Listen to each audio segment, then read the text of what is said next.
Hello students, this is a quick little video on how to write a lead within the feature article structure that we've been studying. So we've already reviewed how to write a headline, how to write a secondary headline, and now we're jumping straight into the lead.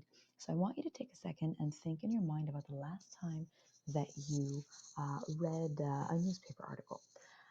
And you'll notice you have your headline, you have your secondary headline, and right at the top of the article, you usually tend to have this kind of like a mini paragraph in bold. That right there is usually the lead.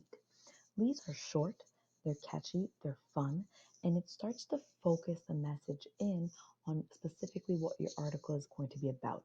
So remember we talked about the idea of a funnel.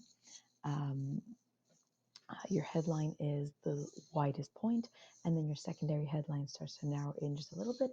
Your lead continues in on that focus. They're there to kind of continue catching your audience's attention and to kind of get them engaged with what you're going to be talking about. Leads usually tend to take one of four forms. They can be a vivid description, a powerful anecdote, a surprising statement, or a pertinent quote.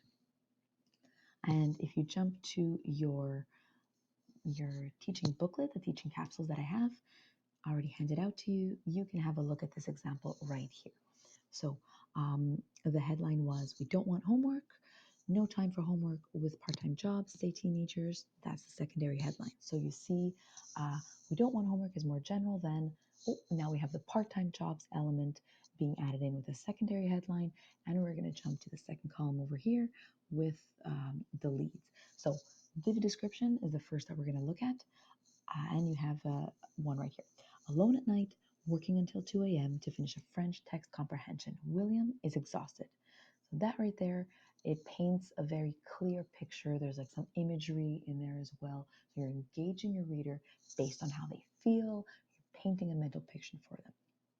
Lead style number two, this could be either a powerful anecdote or even a surprising statement based on the numbers that are in right there. So teenagers who have a part-time job work on average 32 hours a week. That's a powerful anecdote because working 32 hours a week when your full-time job is supposed to be going to school, so you're doing 32 hours of part-time job plus your full-time school, that's a lot. It's a powerful moving thing. And then following that, it's also a surprising thing because adults are supposed to work 40 hours a week as a full-time job. So part-time jobs at 32 is quite too much. And the third example that we're going to look at is the pertinent quote. "I can't do it. Something's going to have to change. I just don't have the time to do so much work."